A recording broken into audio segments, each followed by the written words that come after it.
This is entry number 49 of Bill Adkin's life. And Bill is going to grace us with playing and singing Silent Night, and then we will hear the story about Victory Gardens. Go ahead, Bill. Silent Night. Okay.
Silent night, holy night, all is calm, all is bright.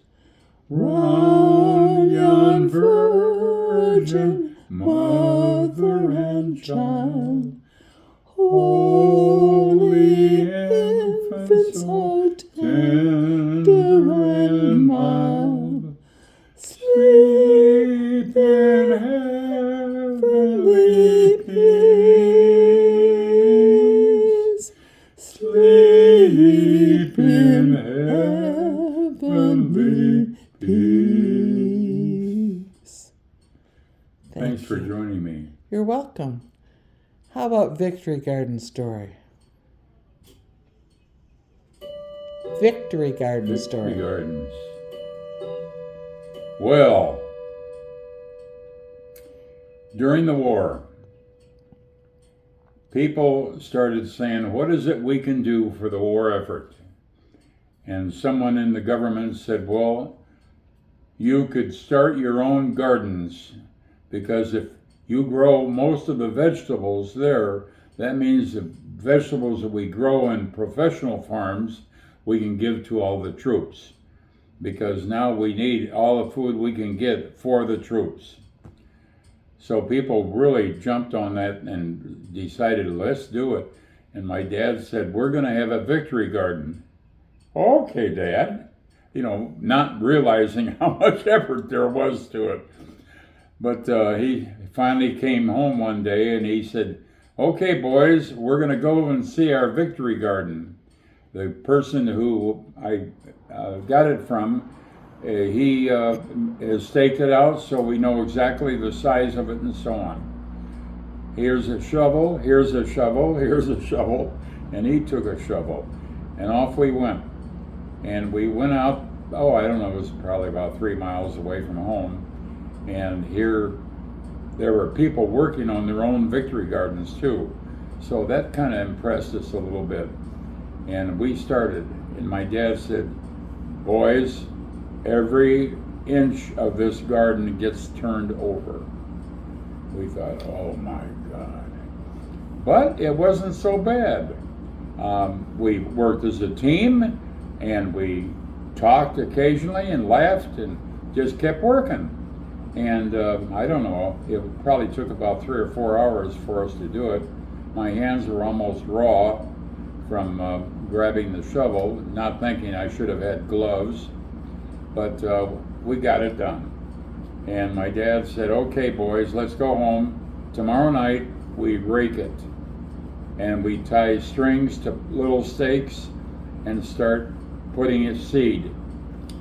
And that's exactly what we did.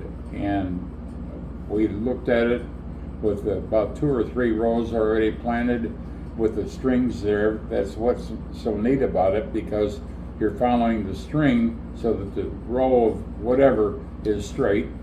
And we were kind of proud of that effort. And my dad says, well, let's get it all done. It's going to take a while. And it did. But we stuck to it every night. Every night we were planting seeds. And for all the vegetables you can think of. And carrots, lettuce, tomatoes, pole beans, all kinds of stuff. So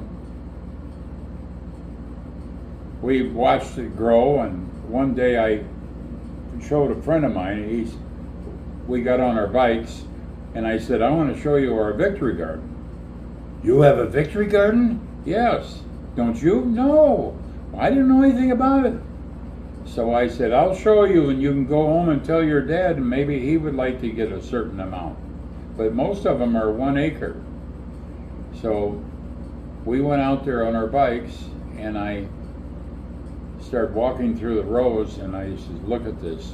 All this beautiful plants are fully grown, all the greenery, and the corn stalks are really high and beautiful, beautiful.